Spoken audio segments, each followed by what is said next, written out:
Hi there. Welcome to All Aboard the Station Rotation Express, uniting learners across grade levels. Today we're going to be talking about how to use station rotation in any classroom for any subject.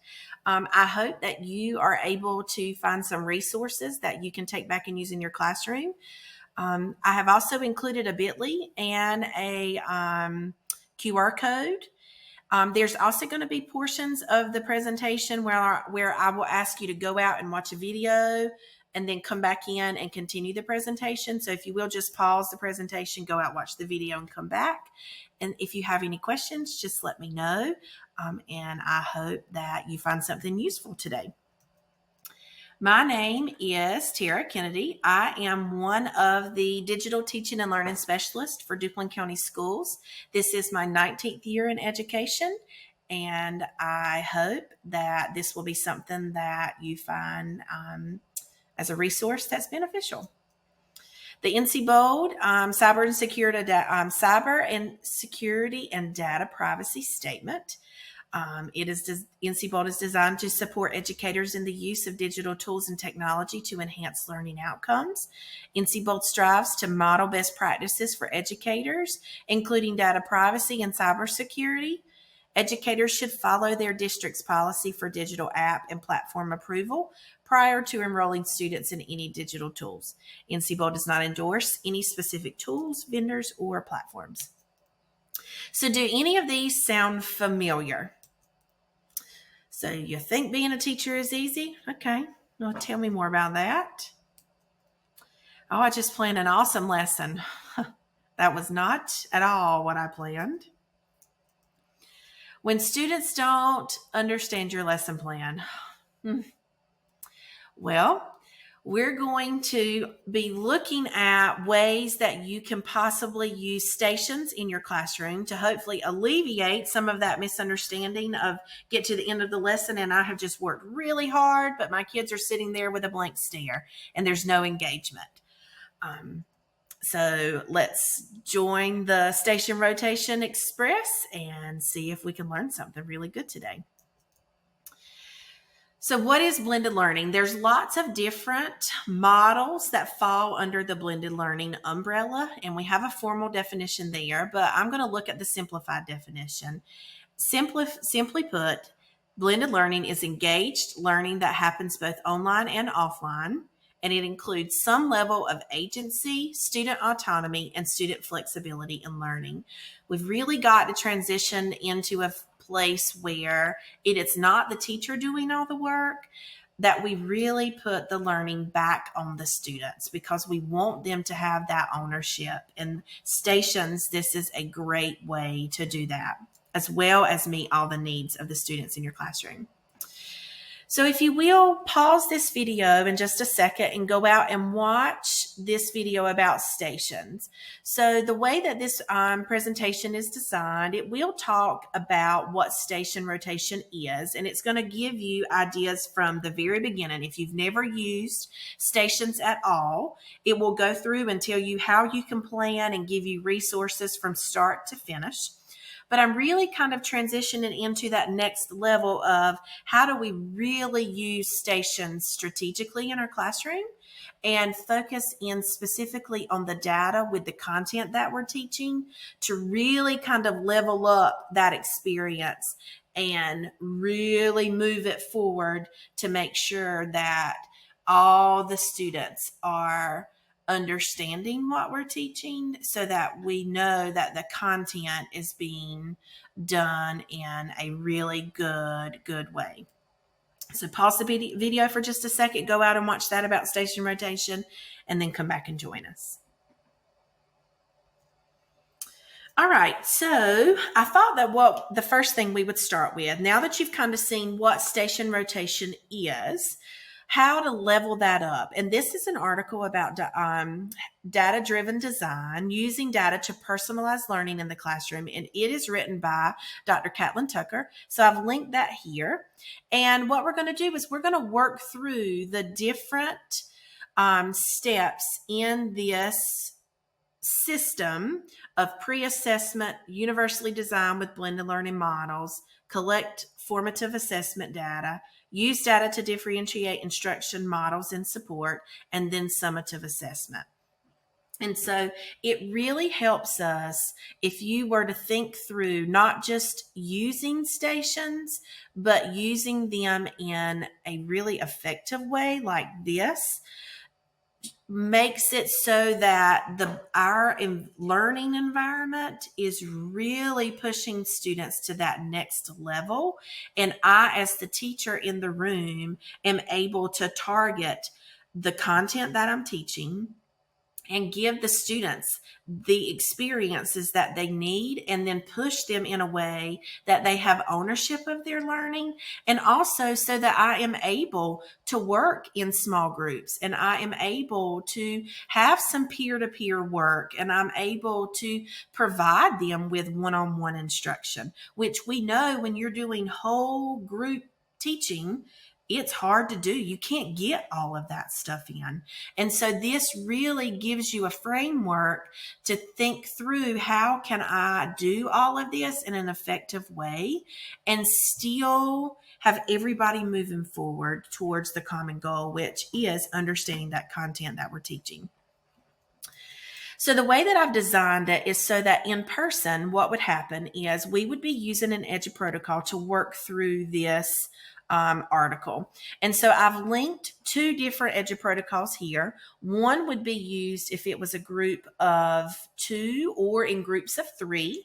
And then I've also linked a different EduProtocol for groups of 5. So you're welcome to look at those, and it just kind of breaks it down so that everybody would be working through the article. But because this is virtual, I'm going to bring that article and we're just going to kind of go through it together. But just know that that is there if you want to go through and use that as a resource as well. So the first part in the cycle is the pre-assessment strategy. So we know that good teaching, you have to know what your students know before you get started. And so you'll see a lot of these strategies are things that we've used.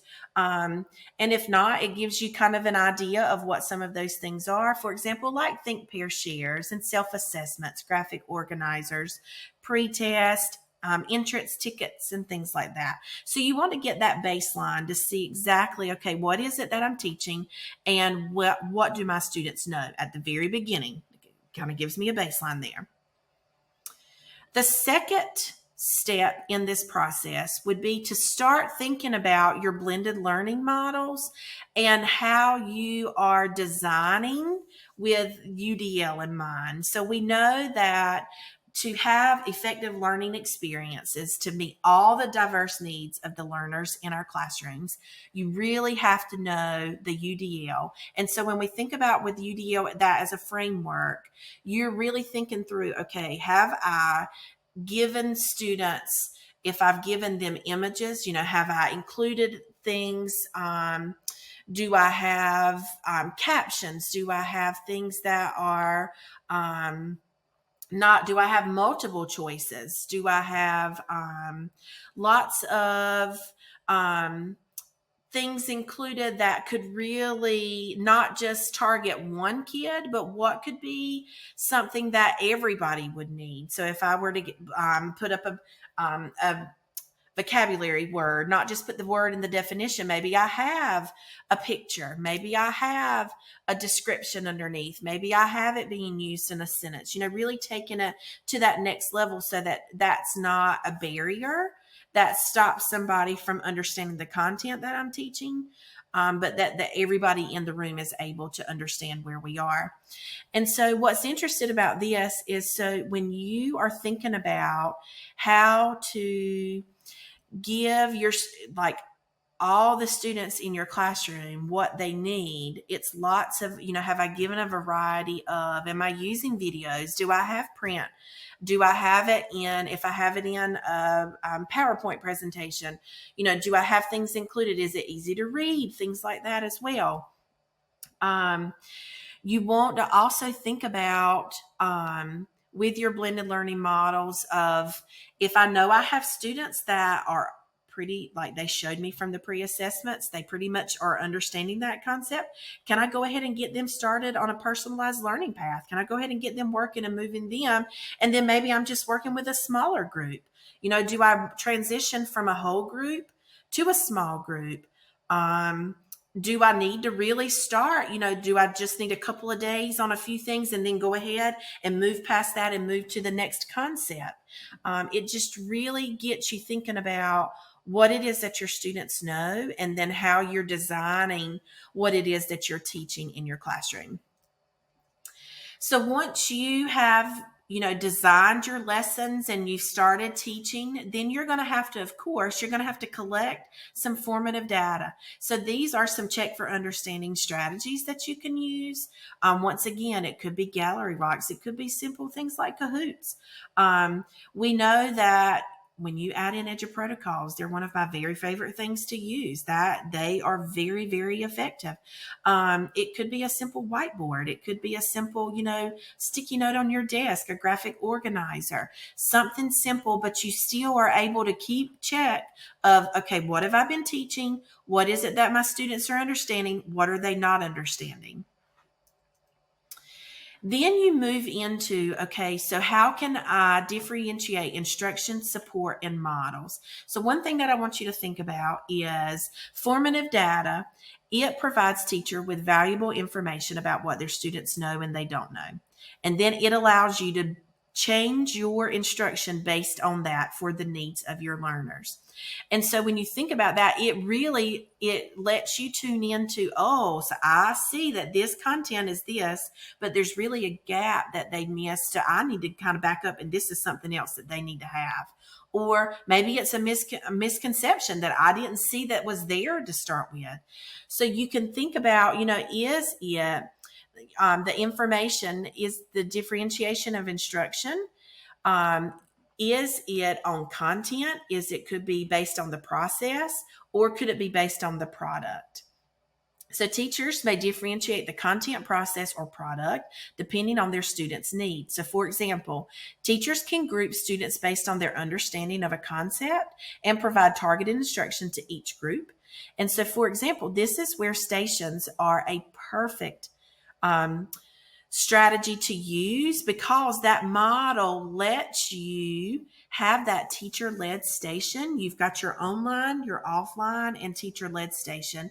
And so in that teacher-led station, you are able to give those students that face-to-face targeted instruction of what they need. You give them the feedback that they need. It also lets you continue to collect more data. You're able to see, oh, I really see now that it's that they don't understand this. And then when you think about moving towards the end of the cycle, you have that summative assessment. And one thing that I would challenge you to think through is, for example, Dr. Caitlin Tucker, she referenced using more of performance tasks. So for example, performance tasks often involve collaboration and communication, encouraging students to work together and practice important social and emotional skills. Performance tasks provide more meaningful feedback for students and teachers, and the assessment criteria are often aligned with real-world expectations and provide clear indicators of student learning and growth. So it could be a simple would you rather.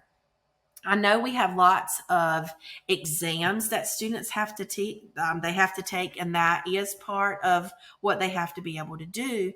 But does that have to be every assessment strategy that they use? No, I think it can be. You can switch it up and really use performance strategies where maybe it's real world problems or scenarios that they have to work through, or how are they applying what it is that you've just taught.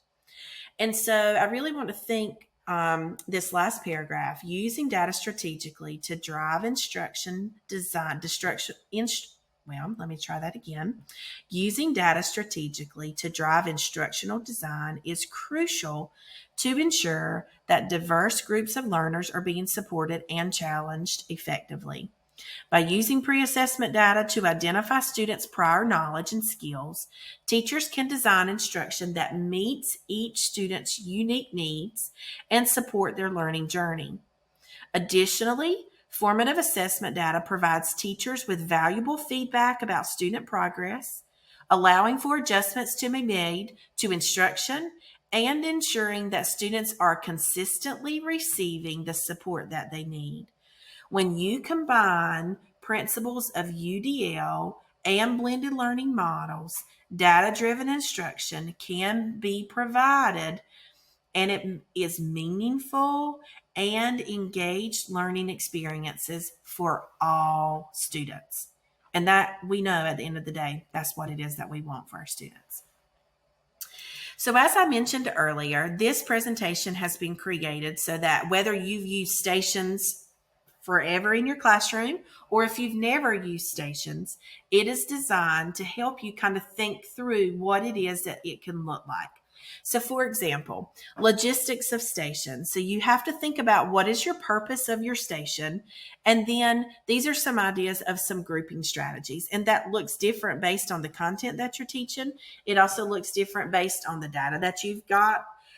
It looks different in based on what it is that you're doing. So it's something that you really got to take into consideration. One question that I've been asked before quite frequently is, well, what's the difference between stations and centers? So when you think about stations, stations are created with two things in mind. The first is based on specific content that you are teaching, and the second is the purpose for why you are doing the stations. Whereas centers are created as fixed activities for extra practice, regardless of the content being taught at the time. Neither are wrong. There is a place for everything. There's a place for whole instruction, whole group instruction. There's a place for independent instruction. There's a place for all of these things in a classroom. So it's not saying that stations are right and centers are wrong, but there is a difference there. And the biggest thing is that stations are based on the content that you're teaching and the purpose as to why it is that you are doing your stations. All right, so speaking of stations, we're going to move full steam ahead, and these stations are designed for you to explore based on your own pace, and it's free choice. So the way that they have been designed is station 1 is your ticket to ride. So if you want to explore how to plan and set up stations, I have included information there. You've got links, there's handouts, there's videos, there's things for you to watch. Station 2 is all hands on deck. It goes into that there's different types of stations. Station 3 is navigating the rails. This is a variety of resources and tools for you to explore. And then station 4 is the express stop, and it is based specifically on assessments. And so as you can see, there is a think sheet included here as well. You can use that to take notes as you're going through and exploring the stations. And so lots of the stations are included with articles to read. There's things you can download. It will also tell you what slides that they are linked on. So for example, if you go to slides, you can go back and forth like ticket to ride. It would be here. You've got lots of tools to check out. All hands on deck. You've got lots of things, models you can choose there. You've got a choice board if you're looking for specific, if you are a 10th grade teacher, that kind of gives you an idea there. You could, if you're a K2 teacher, 3, 5, 6, 8. Navigating the rails. This gives you lots of different ideas. I have given, if you want to use your learning management system, so I've shown you how you can use Canvas to set up modules to create stations. I have also used Google Classroom to show you how you can do that to set up stations. I've given you ideas of choice boards versus playlist. I've given you lots of templates that you can explore about choice boards and playlists. I've also included how you can use AI to help you with creating all of these things. Tons of examples.